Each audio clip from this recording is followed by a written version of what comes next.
point jutted stubbornly into the Atlantic, a rocky promontory where the land met the ceaseless waves in a clash that had shaped the main coastline for millennia.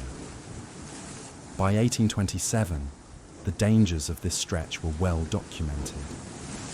Fishing vessels and merchant ships alike feared the treacherous reefs hidden beneath the rolling swells. Congress, acknowledging the danger, allocated funds for a lighthouse, a beacon to guide sailors and protect lives. Construction began in earnest that spring. The original tower was a modest 30-foot brick structure, but even as its walls rose, locals whispered of the land's ancient spirit. Fishermen reported shadows moving among the boulders, and the wind seemed to carry voices from the sea. The first keeper, Thomas Merrill, wrote in his log of a cold presence that clung to the tower at night, a sensation he could neither see nor touch, but felt in the marrow of his bones. Merrill's first winter was harsh. Snowstorms whipped the tower, and the waves pounded the rocks with relentless fury. From the lantern room, he could see the coastline stretch into grey infinity, dotted with perilous shoals. Each night, as the lamp blazed, he swore he saw figures moving along the rocks, sometimes sailors, sometimes shadows that seemed human, but wrong in subtle ways. Elongated limbs, eyes glinting unnaturally in the light. Being a lighthouse keeper was a solitary, taxing profession. Keepers climbed the spiral staircase dozens of times a night to tend the lamp, cleaned the brass, and ensured the Fresnel lens stayed free of soot and sea spray. Beyond the physical labour, there was an ever-present isolation, a slow gnawing at the mind.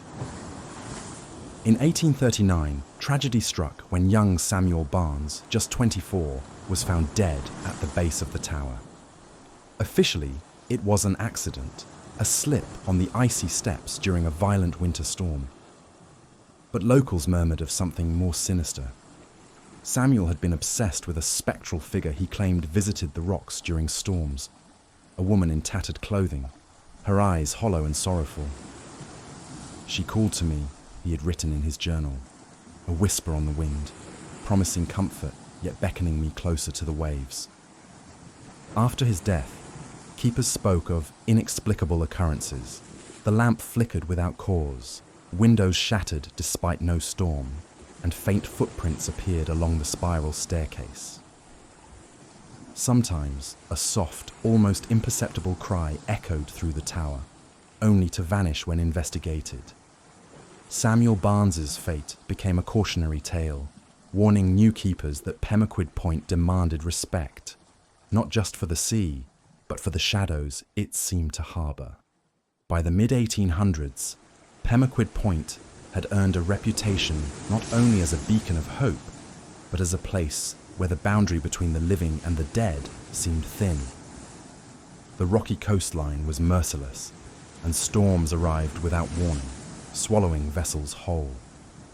One December night in 1851, the schooner Esther Jane was caught in a furious nor'easter. Its wooden hull, battered by enormous waves, struck the hidden rocks with a catastrophic crunch. The vessel broke apart almost instantly. From the cliffs, locals could see the chaos unfolding.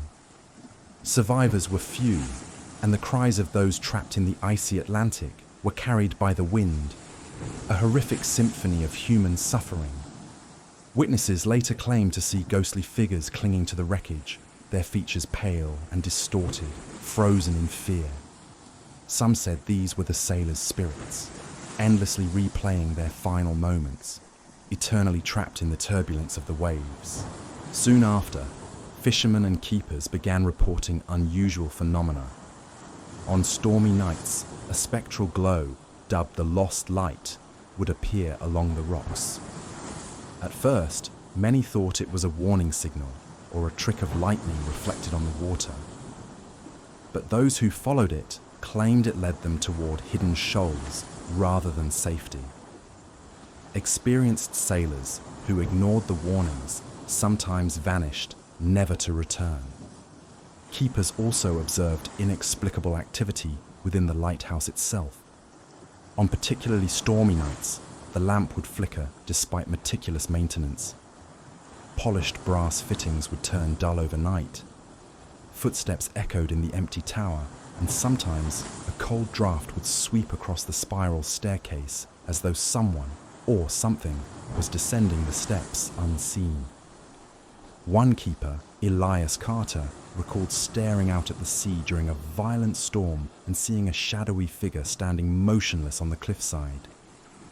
"She had no face," he wrote in his journal, "but I knew sorrow beyond the world was etched into her every gesture. She was waiting, or watching, I could not tell which." Over the decades, the stories became part of local lore. The Lady of Pemaquid, as she was called, was a spectral woman in mourning, eternally wandering the cliffs for sailors lost to the sea. Whether she guided them to safety or drew them to their deaths remained a mystery, but she became inseparable from the lighthouse itself, a symbol of the boundary between life and the relentless, uncaring Atlantic. In 1857, the original 30-foot brick tower was replaced with a taller, sturdier stone lighthouse. Equipped with a Fresnel lens, one of the most advanced technologies of the era, the light burned brighter and farther than ever, a welcome beacon to sailors navigating treacherous waters. Yet, as if awakened by the technological upgrade, the lighthouse seemed to stir with a presence of its own. Henry Whitmore, who served as keeper from 1872 to 1881, left detailed accounts of nights filled with unease. On one stormy evening in 1877, as wind lashed the tower and waves shattered against the cliffs, he heard a sound like laughter. Soft at first, almost playful, then escalating into a piercing wail that reverberated through the stone walls. He ran to the lantern room, heart pounding, and saw a faint glow moving across the rocks. He called out, but the glow vanished as if it had never existed. For nights afterward, he was plagued by dreams of a pale woman, her eyes hollow, her tattered clothing drenched in seawater, beckoning him toward the jagged cliffs. The lighthouse itself seemed alive during storms. The Fresnel lens would sometimes swing slightly, even when no wind reached it. Lamps extinguished for brief moments and relit without human intervention. Personal items kept in the tower vanished or moved inexplicably. Whitmore recorded one particularly eerie incident. While polishing the brass lamp fittings, he saw his reflection twist unnaturally, the shadows of his own face elongating and flickering as if the tower were playing with him. The keepers were not alone in these experiences. Fishermen observed strange lights dancing along the shoreline, appearing and disappearing with no discernible pattern.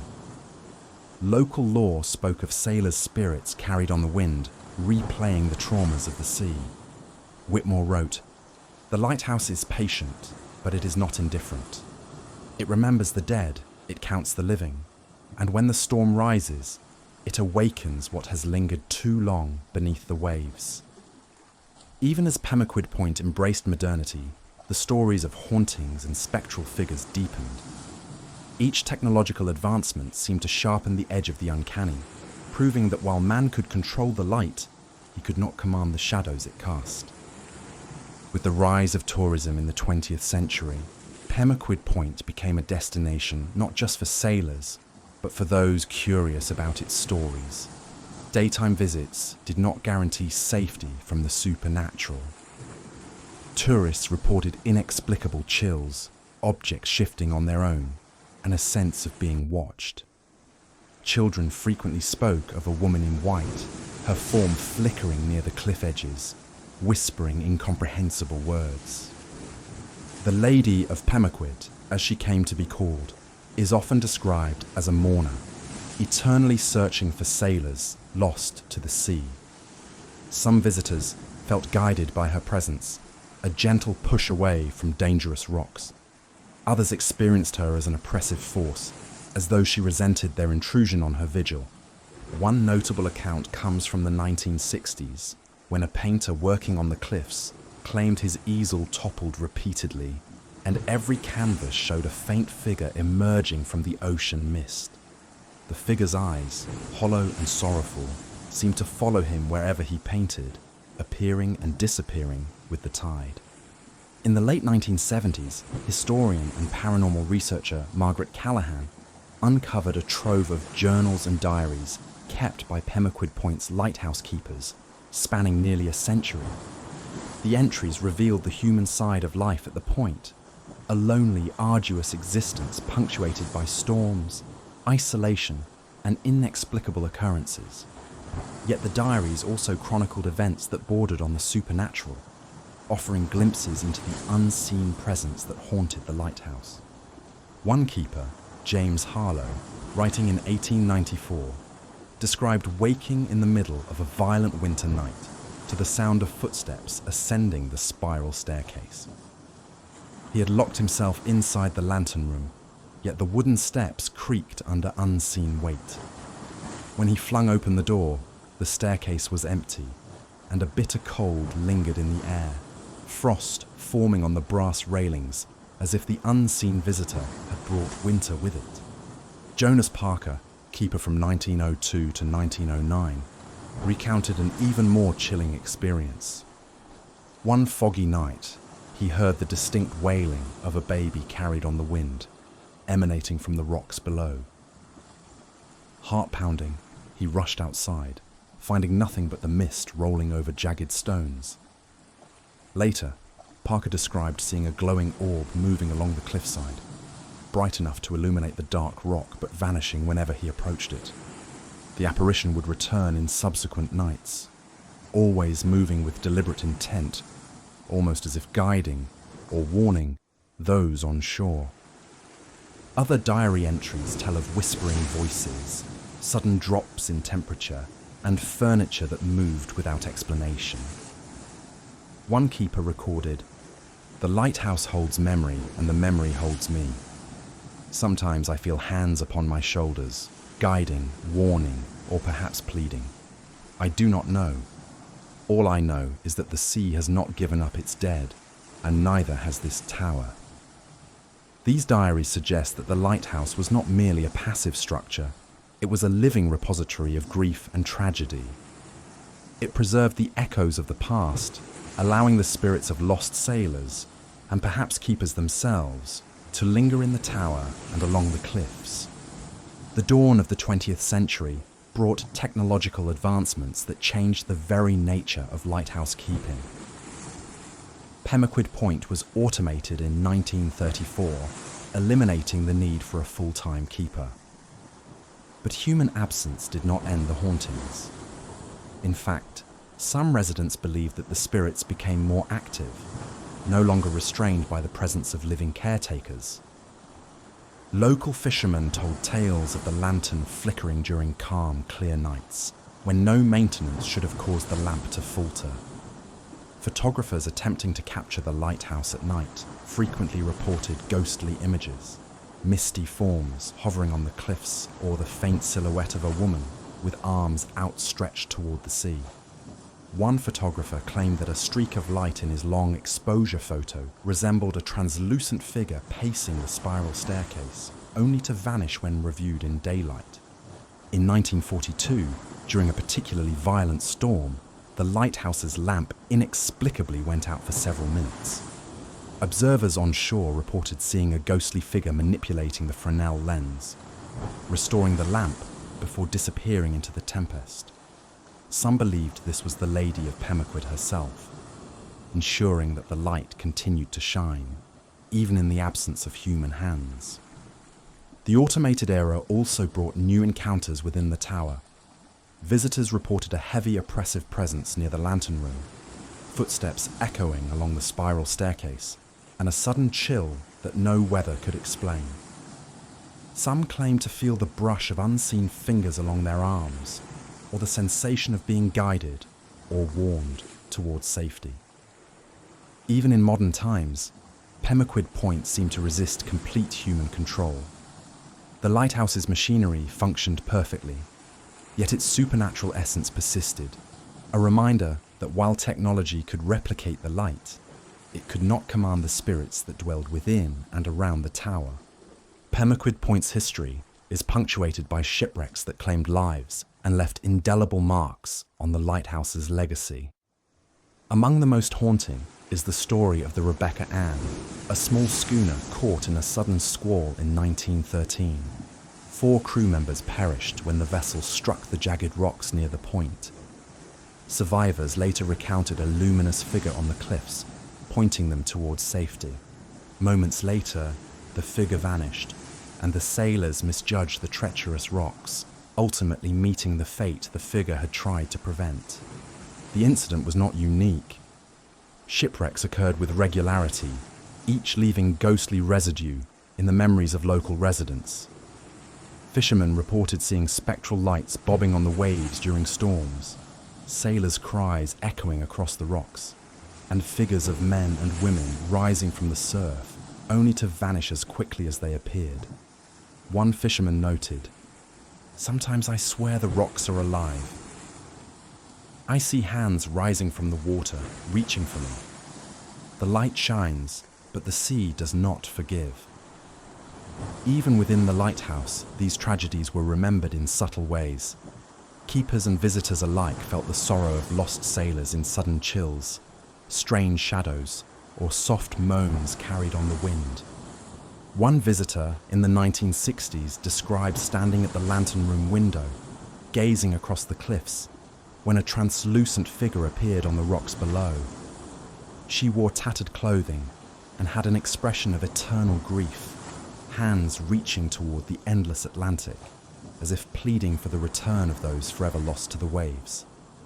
The Lady of Pemaquid, first whispered about in the mid-1800s, became increasingly intertwined with these tragedies. Whether she appeared to warn or to mourn, her presence was inseparable from the lighthouse itself. Those who walked the cliffs at dusk, or who gazed at the tower in foggy weather, sometimes felt her gaze upon them.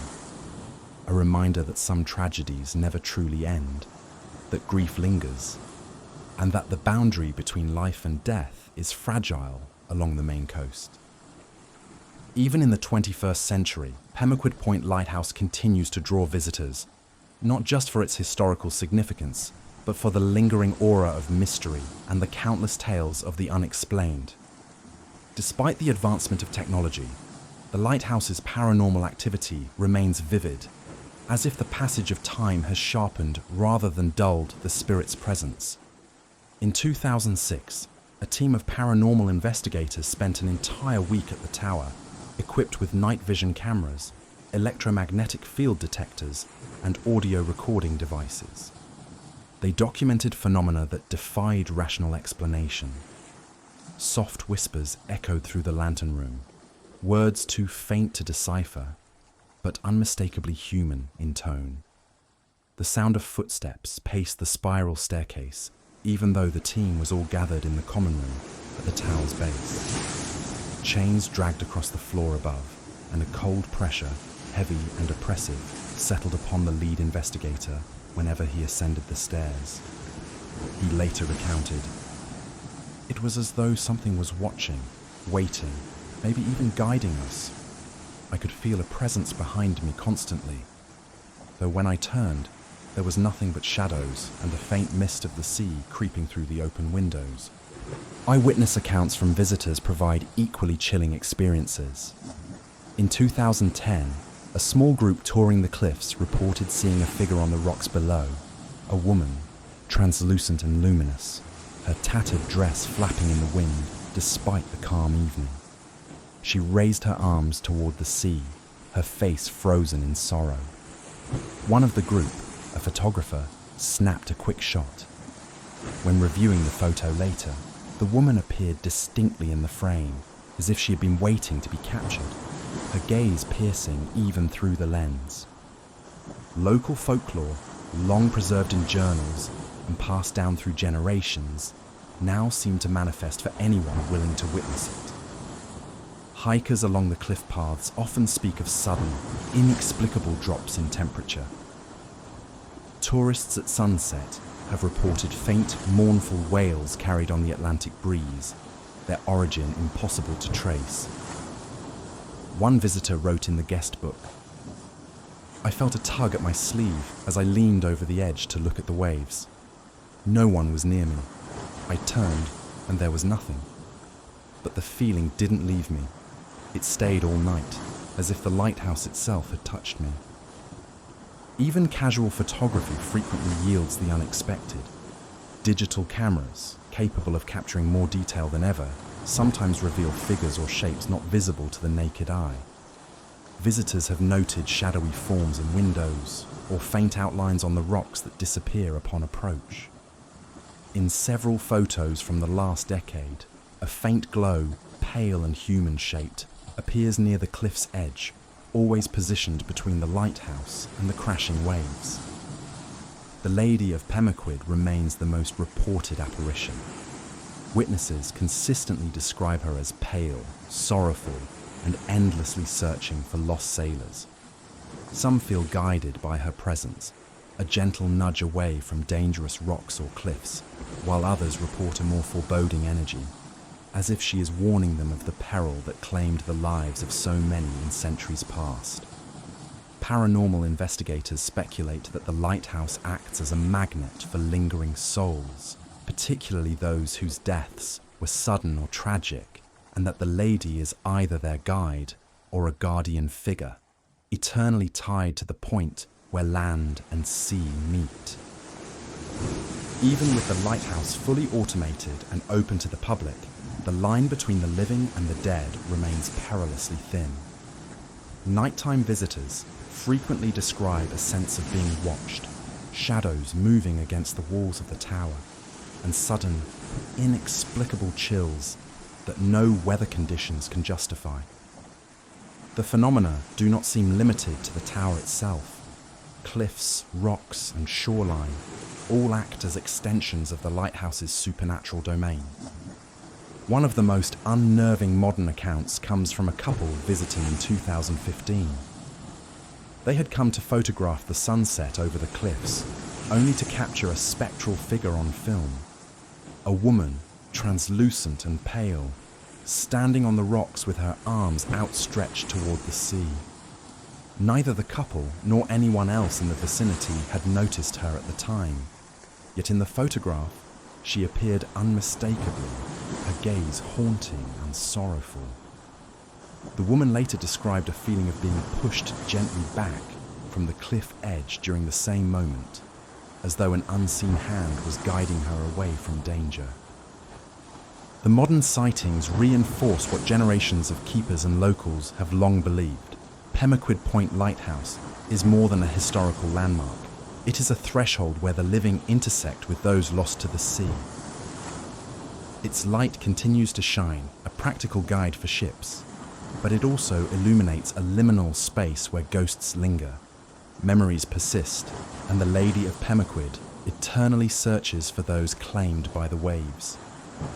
Even today, as visitors climb its steps, photograph its walls, or walk the cliffs below, they cannot fully escape the sense that the lighthouse watches them in return, guarding the stories of the past and the spirits who refuse to rest.